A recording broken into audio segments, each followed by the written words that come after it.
नमस्कार।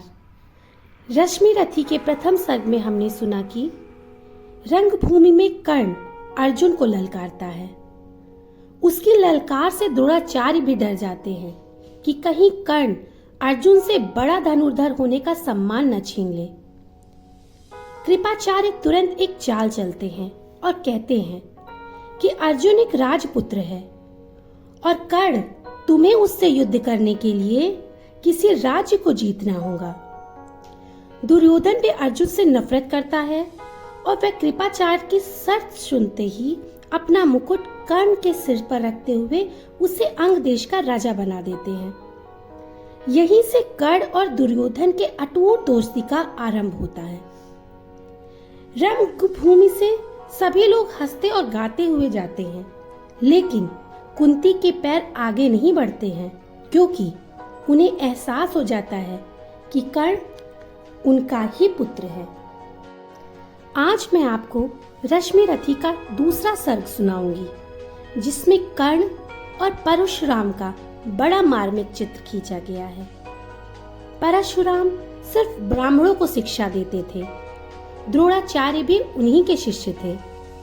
कर्ण जानता था कि यदि अर्जुन को हराना है तो परशुराम से शिक्षा लेनी होगी, क्योंकि द्रोण उसे सिखाएंगे नहीं, और यदि सिखाया भी तो हो सकता है उनसे भी एकलव्य की तरह गुरु दक्षिणा में अंगूठा न मांग ले।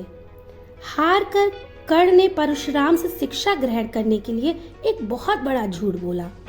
उन्होंने अपना परिचय एक ब्राह्मण युवक के रूप में दिया। ये पूरा सर्ग कर्ण के इसी झूठ के खुलने की कहानी है। ये कहानी कई बार सवाल उठाती है और कई बार हमारी आंखों को भिगो जाती है। रंग ढंग से कर्ण को यह ज्ञात हो चुका था कि द्रोणाचार्य निश्चल होकर उसे धनुर्विद्या नहीं सिखाएंगे, इसलिए शस्त्र शास्त्र को सीखने वह उस समय के महाप्रतापी वीर परशुराम जी की सेवा में पहुंचा। परशुराम संसार से अलग होकर उन दिनों महेंद्रगिरी पर रहते थे।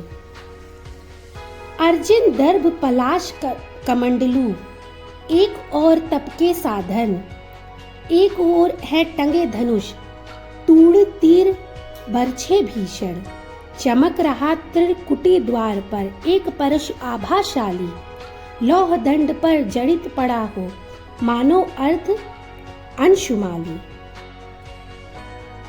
परशुराम का प्रण था कि ब्राह्मणेतर जाति के युवकों को शस्त्र शास्त्र की शिक्षा नहीं देंगे, किंतु जब उन्होंने कर्ण का तेजोदीप्त शरीर और उसके कवच कुंडल देखे, तब उन्हें स्वयं भासित हुआ कि यह ब्राह्मण का बेटा होगा। कर्ण ने गुरु की इस भ्रांति का खंडन नहीं किया। वह मां के पेट से ही सर्व सुवर्ण के कवच और कुंडल पहने जन्मा था। मुख में वेद, पीठ पर तरकस, कर में कठिन कुठार विमल, शाप और शर दोनों ही थे जिस महान ऋषि के संबल। यह कुटीर है उसी महामुनि परशुराम बलशाली का, भृगु के परम पुनीत वंशधर व्रती वीर प्रणपाली का। हाँ वही कर्ण की जांघों पर अपना मस्तक धरकर सोए हैं तरुवर के नीचे, आश्रम से किंचित हटकर। पत्तों से छन छन कर मीठी धूप माघ की आती है, पड़ती मुनि की थकी देह पर और थकान मिटाती है। शस्त्र शास्त्र की शिक्षा तो परशुराम जी ने उसे खूब दी, लेकिन एक दुर्भाग्यपूर्ण घटना ने भंडाफोड़ कर दिया। बात यह हुई कि एक दिन परशुराम कर्ण की जांघ पर सिर रखकर सोए हुए थे। इतने में एक कीड़ा उड़ता हुआ आया और कर्ण की जांघ के नीचे घुसकर घाव करने लगा। परशुराम गंभीर हो गए, सोच न जाने क्या मन में। फिर सहसा क्रोध अग्नि भयानक भभक उठी उनके तन में। दांत पीस आंखें तरेर कर बोले, कौन छली है तू, ब्राह्मण है या और किसी अभिजन का पुत्र बलि है तू। कर्ण इस भाव से निश्चल बैठा रहा कि हिलने डुलने से गुरु की नींद उचट जाएगी, किंतु कीड़े ने उसकी जांघ पे ऐसा गहरा घाव कर दिया कि उसे लहू बह चला। पीठ में गर्म लहू का स्पर्श पाते ही परशुराम जाग पड़े और सारी स्थिति समझते ही विस्मित हो रहे। उन्हें लगा इतना धैर्य ब्राह्मण में कहां से आ सकता है। अवश्य ही कर्ण क्षत्रिय या अथवा किसी अन्य जाति का युवक है।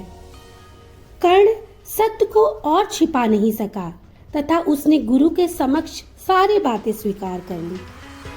हाय कर्ण, तू क्यों जन्मा था, जन्मा तो क्यों वीर हुआ, कवच और कुंडल भूषित भी तेरा अधम शरीर हुआ। धस जाए वह देश अतल में, गुड़ की जहां नहीं पहचान, जाति गोत्र के बल से ही आदर पाते हैं जहां सुजान। इस पर भी परशुराम शांत नहीं हुए और उन्होंने यह शाप दे डाला कि ब्रह्मास्त्र चलाने की जो शिक्षा मैंने दी है उसे तू अंतकाल में भूल जाएगा। मान लिया था पुत्र इसी से, प्राण दान तो देता हूँ, पर अपनी विद्या का अंतिम चरम तेज हर लेता हूँ। सिखलाया ब्रह्मास्त्र तुझे जो, काम नहीं वह आएगा, है ये मेरा शाप, समय पर उसे भूल तू जाएगा। अतः द्वितीय स्वर्ग से यह संदेश मिलता है कि कर्ण चरित्र का उद्धार एक तरह से नई मानवता की स्थापना का प्रयास है। रश्मिरथी में स्वयं कर्ण के मुख से निकला है, मैं उनका आदर्श कहीं जो व्यथा न खोल सकेंगे, पूछेगा जग किंतु पिता का नाम न बोल सकेंगे, जिनका निखिल विश्व में कोई कहीं न अपना होगा, मन में लिए उमंग जिन्हें चिरकाल कल्पना होगा। दोस्तों, हिंदी साहित्य के इस संदर्भ में किया गया मेरा छोटा सा प्रयास यदि आपको पसंद आता है तो हमारे चैनल को लाइक, शेयर और सब्सक्राइब ज़रूर करें। धन्यवाद।